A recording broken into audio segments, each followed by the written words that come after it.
ஓம் சாந்தி. அவ்யக்த முரளி 5/12/1974. அவ்யக்த பாப்தாதா, மதுபன். வீணான எண்ணங்களை சக்திசாலியாக ஆக்குவதின் மூலம் காலன் மீது வெற்றி அடையலாம். பாப்தாதா கேட்குறாங்க, அவ்யக்த சந்திப்பு என்று எதை சொல்றது அப்படின்னு. யாரை சந்திக்க வேண்டியதாக இருக்குதோ அவருக்கு சமமானவராக ஆக வேண்டியதாக இருக்குது. அப்படி அவ்யக்த சந்திப்பு அப்படின்னா தந்தைக்கு சமமாக அவ்யக்த ரூபமுடையவராக ஆவது. அவ்யக்தம் அப்படின்னா எங்கு வியக்த பாவம் இல்லையோ அதுதான் அவ்யக்தம். அப்படி ஆகியிருக்கீங்களா அப்படின்னு பாப்தாதா கேட்குறாங்க. வியக்த தேசத்தின், வியக்த தேகத்தின் மற்றும் வியக்த பொருளின் கவர்ச்சி கொஞ்சம் கூட தன் பக்கம் கவர வேண்டாம். அந்த மாதிரியான நிலையை உருவாக்கியிருக்கீங்களா? நீங்க சொல்வதை தான் கேட்பேன் மற்றும் உன்னுடன் தான் பேசுவேன் அப்படிங்கிற இந்த முதல் உறுதிமொழி இருக்குது இல்லையா? அந்த உறுதிமொழியை நிறைவேற்றுவதற்காக முழு நாள் மற்றும் இரவுல அவ்யக்த மற்றும் நிராகார நிலையில நிலைத்திருக்கல அப்படின்னா பாப்தாதாவின் கூடவே இருப்பதனுடைய அனுபவம் செய்ய முடியுமா? அதாவது உறுதிமொழிப்படி நடக்க முடியுமா? முழு நாள்ல நீங்க எவ்வளவு நேரம் இந்த உறுதிமொழிப்படி நடந்துக்கிறீங்க? யாருடன் சந்திக்க வேண்டியதாக இருக்குதோ அவருடைய இடத்துல மற்றும் அதே மாதிரியான நிலையை தன்னுடையதாக உருவாக்க வேண்டியதாக இருக்குது. அந்த ஸ்தானம் மற்றும் அந்த ஸ்திதி இரண்டையுமே மாற்ற வேண்டியதாக இருக்குது. அப்பதான் இந்த உறுதிமொழிப்படி நடக்க முடியும். வியக்த உணர்வுல வர்றது மற்றும் எந்த ஒரு வியக்த பொருளின் மேல் இது எனக்கு பிரியமானது மற்றும் நன்றாக இருக்குது அப்படிங்கிற அந்த பாவனை வைப்பது. அப்படி வியக்த பொருள் மற்றும் வியக்தத்தின் மேல், அதாவது வியக்தியின் மேல், மனிதர்கள் மேல் பாவனை வைப்பது கூட ஆசை ரூபமாக ஆகிவிடுகிறது. எதுவரை அந்த ஆசை, அதாவது காமனா இருக்குதோ அதுவரை மாயாவுடன் முழுமையான முறையில சாமனா செய்ய முடியாது. எதுவரை, அதாவது எதிர்க்க முடியாது.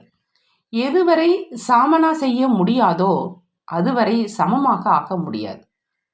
அதாவது உறுதிமொழிப்படி நடக்க முடியாது. எப்படி நீங்கள் படத்துல கிருஷ்ணனை உலக உருண்டையின் மேல் காண்பிக்கிறீங்க, அதே மாதிரி தன்னுடைய நடைமுறை நிலைக்கான படத்தையும் உருவாக்குங்க.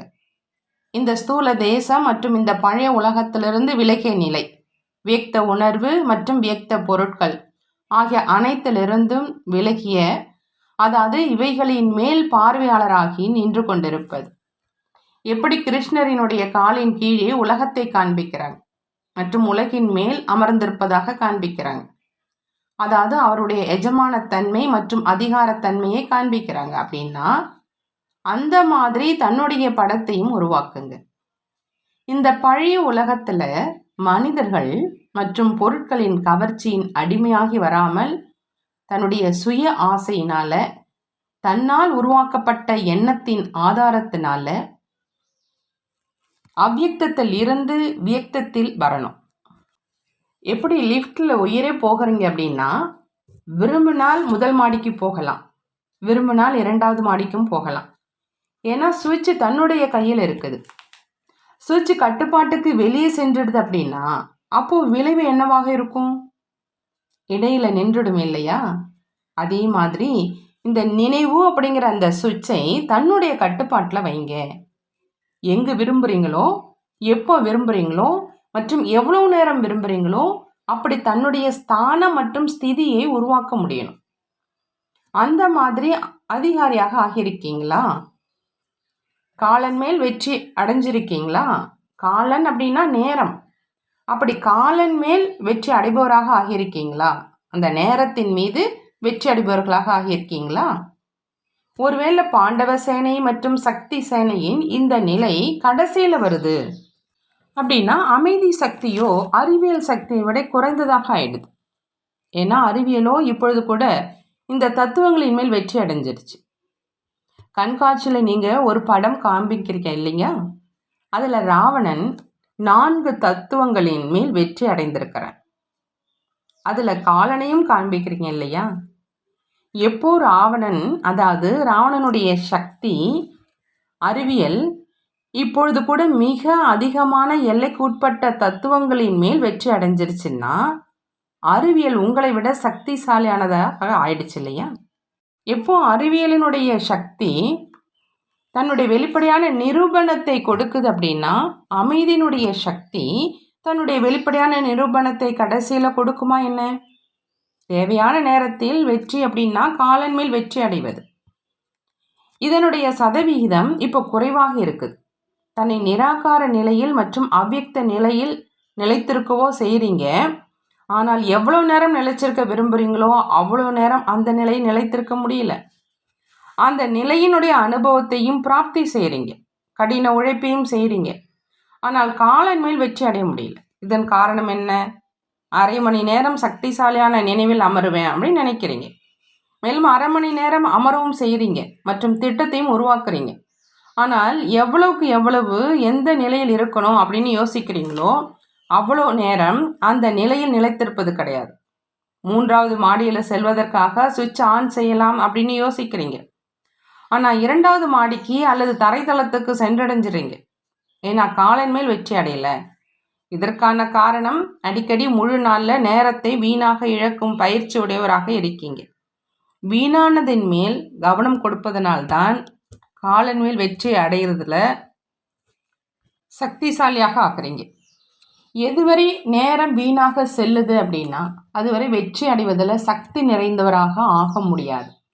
எந்த காரணத்தினால சந்திப்பினுடைய அனுபவமாக என்ன செய்ய விரும்புகிறீங்களோ மற்றும் நிரந்தரமாக உறுதிமொழிப்படி நடக்க விரும்புகிறீங்களோ அதை எப்படி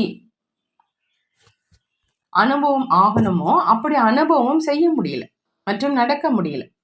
ஆகையினால தன்னுடைய அதிர்ஷ்டத்தின் படத்தை அனைத்து தத்துவங்களின் மேல் மற்றும் காலன் மேல் எப்பொழுதும் வெற்றி அடைபவராக உருவாக்குங்க. எப்போ ஒவ்வொரு வினாடியும் வீணானதை சக்திசாலியானதாக மாற்றம் செய்வீங்களோ அப்போதான் வெற்றி அடைபவராவீங்க. நல்லது.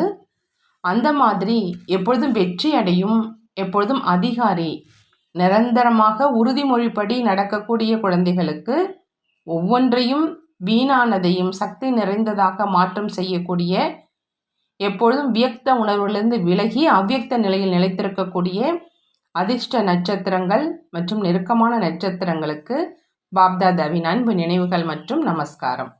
நாமும் நம்மளுடைய பாப்தாதாவுக்கு அன்பு நினைவுகள் மற்றும் நமஸ்காரம் செய்வோம். நல்லது.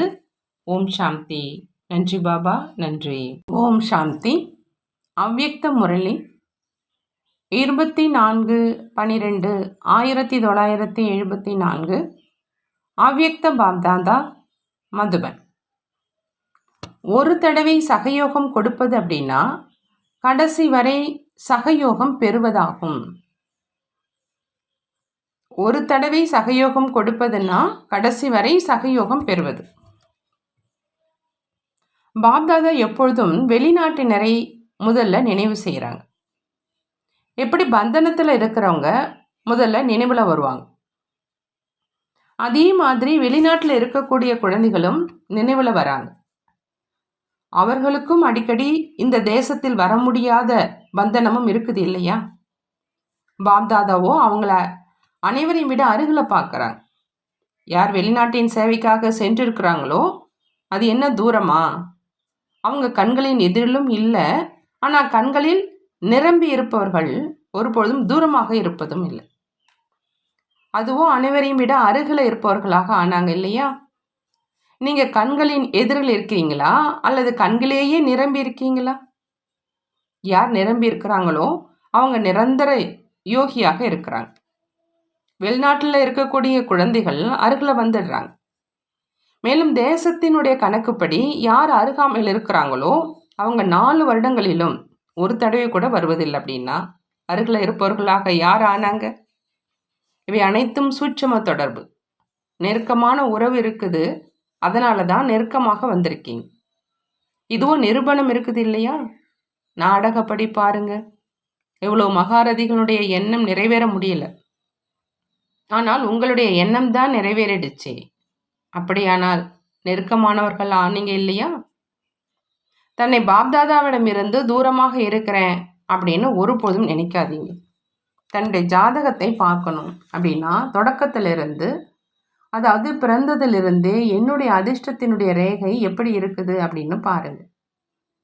யாருக்கு பிறவி எடுத்த உடனேயே அதிர்ஷ்டம் பிராப்தியாக ஆகியிருக்குதோ, தொடக்க காலத்தினுடைய அதிர்ஷ்டத்தை உருவாக்கிவிட்டே வந்திருக்கிறாரோ, அதனுடைய ஆதாரத்தில் பிற்காலத்திலும் அவங்களுக்கு லிஃப்ட் கிடைக்கிது. அதாவது வேகமாக முன்னேறுவதற்கான உதவி அவங்களுக்கு கிடைக்கிது. தொடக்கத்திலேயே சகஜ பிராப்தி ஆகிறதுக்கு இல்லையா? உழைப்பு குறைவு மற்றும் பிராப்தி அதிகம். இந்த லாட்ரி கிடைச்சிருக்குது. ₹1 லாட்ரியில் லட்சக்கணக்கான ரூபாய் கிடைச்சிருச்சு அப்படின்னா உழைப்பு குறைவு, பிராப்தி அதிகம் இல்லையா? எந்த ஒரு விஷயத்திலும் ஒருவேளை ஒரு தடவை தேவையான நேரத்தில் எந்த ஒரு எண்ணத்தையும் வைக்காமல் கட்டளை என்று புரிந்து யார் சகயோகி ஆகிவிடுறாங்களோ, அந்த மாதிரி தேவையான நேரத்தில் சகயோகிகளாக ஆனவங்களுக்கு பாப்தாதாவும் கடைசி வரை சகயோகம் கொடுப்பதற்காக கட்டுப்பட்டு இருக்கிறாங்க. ஒரு தடவையினுடைய சகயோகம் கொடுத்ததினுடைய உயிரை தாண்டுதல் கடைசி வரை சகயோகம் பெறுவதற்கான அதிகாரியாக ஆக்குது. 1ற்கு 100 மடங்கு கிடைக்கிறதுனால உழைப்பு குறைவு, பிராப்தி அதிகமாகுது. சகயோகத்தை மனதால், உடலால் மற்றும் பொருளால் எப்படி செஞ்சிருந்தாலும், ஆனால் தேவையான நேரத்தில் சகயோகம் கொடுத்தார் அப்படின்னா பாப்தாதா கடைசி வரை சகயோகம் கொடுப்பதற்காக கட்டுப்பட்டு இருக்கிறார். அப்படி ஒருவேளை யாராவது ஒரு தடவையாவது வாழ்க்கையில் பாப்தாதாவின் காரியத்தில் சகயோகம் கொடுத்திருக்கிறார் என்றால் கடைசி வரை பாப்தாதா சகயோகியாக இருப்பார். இதுவும் ஒரு கணக்கு. புரிந்ததா? நல்லது. ஓம் சாந்தி. நன்றி பாபா. நன்றி.